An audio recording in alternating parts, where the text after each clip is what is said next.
మీ ఎలాంటి వ్యాపార ప్రకటనలకైనా వెంటనే మా ఛానల్ సంప్రదించండి. నమస్తే.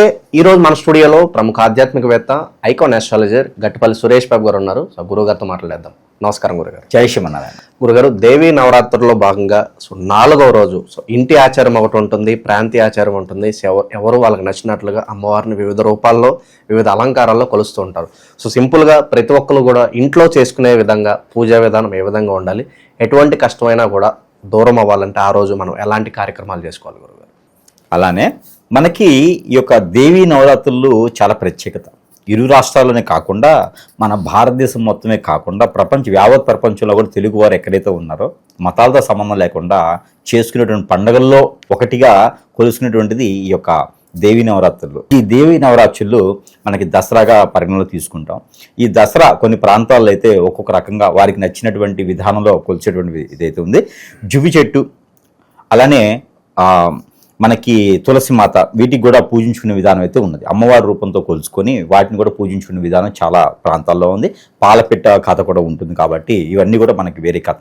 అయితే ముఖ్యంగా దేవీ నవరాత్రుల్లో 4వ రోజు, ఈ 4వ రోజు అనేది కాత్యాయని అవతారం ఉంటుంది.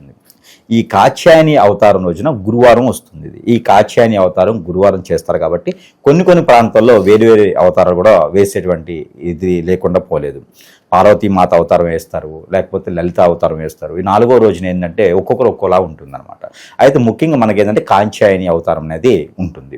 ఈ కాత్యాయని ఒక రూపాలు చాలా ఉంటాయి, 5 రూపాలు ఉంటాయి కాత్యాయనికి. అందుకని ప్రాంతాల వైజ్గా వారి విధానం ప్రకారంగా వేసుకునే ఆచారం అయితే కొంత ఆలయాల్లో ఉన్నది. అయితే ఈ రోజున ఇంట్లో కొలుచుకోవాలి అనుకున్నవారు ఆ రోజు గురువారం ఉంటుంది కాబట్టి ఎవరికైనా ప్రతి ప్రాంతాల్లో శుక్రవారం రోజున లక్ష్మీ అమ్మవారు అంటారు, కానీ గురువారం కూడా లక్ష్మీ వారంగా కొలుస్తారు.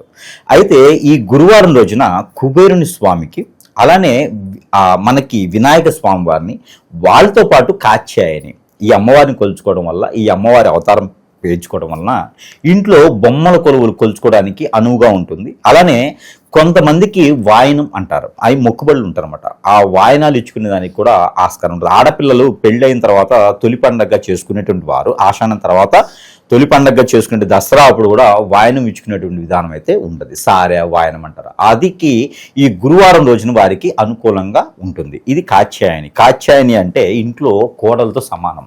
ప్రతి ఇంట్లో కోడల్ని ఎలా అయితే చూసుకోవాలో ఆ అవతారమే కాత్యాయని అమ్మవారు ఏం చేస్తుందంటే మనం ఎలా జీవించాలి, ఎలా ఉండాలి, జీవన శైలి ఎలా ఉండాలి, ఒక మాట చెప్పండి, సనాతన ధర్మాన్ని ఎలా పాటించాలి, ఎలా పరిగణనలో తీసుకోవాలి, ఎదుటివారికి ఇబ్బంది లేకుండా మనం ఎలా జీవించాలి, ఈ విధానాన్నింటికి మనకి నైపుణ్యాన్ని, చైతన్యాన్ని ఇచ్చేటువంటి విధానాన్ని, సాంప్రదాయాన్ని చవి చూసేటువంటి విధానాన్ని నేర్పించేటువంటి అవతారంలో ఒకటి కాత్యాయని.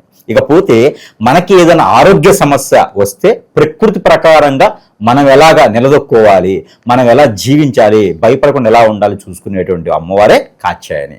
కాబట్టి ఆ కాత్యాయని అమ్మవారికి మనం ప్రకృతిలో లభించేటువంటి వెజిటేబుల్స్, ఫ్రూట్స్ ఇవన్నీ కూడా నైవేద్యంగా సమర్పించాలి గురువారం రోజున. అలా సమర్పించడం ద్వారా ప్రకృతిలో వైపరీత్యాల ద్వారా వచ్చేటువంటి ఆరోగ్య సమస్యలు మనకి రాకుండా ఉంటాయి.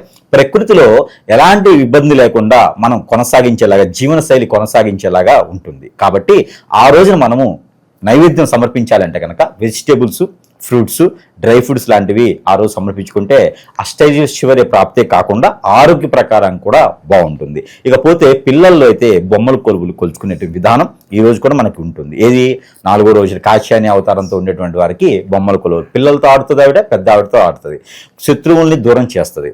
అందుకని శత్రువులు ఎవరైనా ఉంటే వారి పేరు చెప్పుకొని వారంతా సుఖంగా ఉండాలని కోరుకోవాలి. వారంతా శిక్ష అర్హులు అవ్వాలని కోరుకోకూడదు.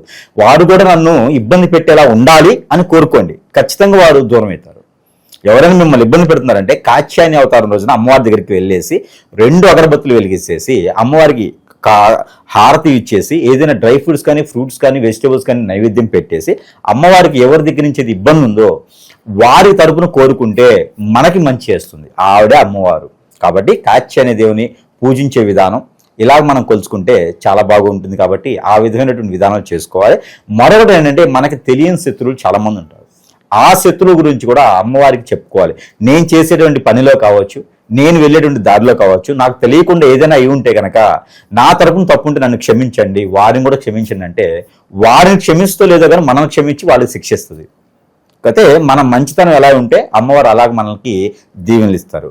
ఆ విధంగా మనం వెజిటబుల్స్ ఫ్రూట్స్తో అమ్మవారిని కొలుచుకుంటే కనుక మనకి మంచి సానుకూల వాతావరణం కల్పిస్తారు. కాబట్టి ఈ విధంగా 4 రోజుని కొనసాగించవచ్చు. అయితే మనకి 4వ రోజున చేసేటువంటి ఈ కాంచాయని అవతారం ఏదైతే ఉందో ఆ రోజున కనుక మనం అమ్మవారికి పెట్టాలంటే ఆరెంజ్ కలర్తో కూడినటువంటి బట్టలు ఏవైతే ఉన్నాయో అవి సమర్పించుకోవాలి. శారీస్ కావచ్చు, లేకపోతే బ్లౌజ్ పీసెస్ కావచ్చు, లేకపోతే ఇంకేదన్నా కూడా శాల్వాలు కావచ్చు, గాజులు కావచ్చు, ఇలాంటివన్నీ కూడా ఆరెంజ్ కలర్లో ఉన్నటువంటివి అమ్మవారికి సమర్పించుకున్నట్టయితే కనుక మనలో ఉన్నటువంటి క్రోధాలన్నీ కూడా తొలగిపోతాయి. ఇంకో వాట ఏంటంటే ఎవరికైనా భర్తకు తెలియకుండా భార్య తెలియకుండా భర్త ఎవరైనా ఎఫ్ఐఆర్స్ పెట్టుకొని ఉంటే కూడా ఈ కాత్యాయని అవతారం రోజున అమ్మవారికి మొరపెట్టుకున్నట్లయితే ఖచ్చితంగా వారిలో చైతన్యాన్ని నింపి ఆ ఒక చెడు దోషాన్ని తొలగిస్తుంది. కాబట్టి కాత్యాయని అమ్మవారు మామూలావిడ కాదు.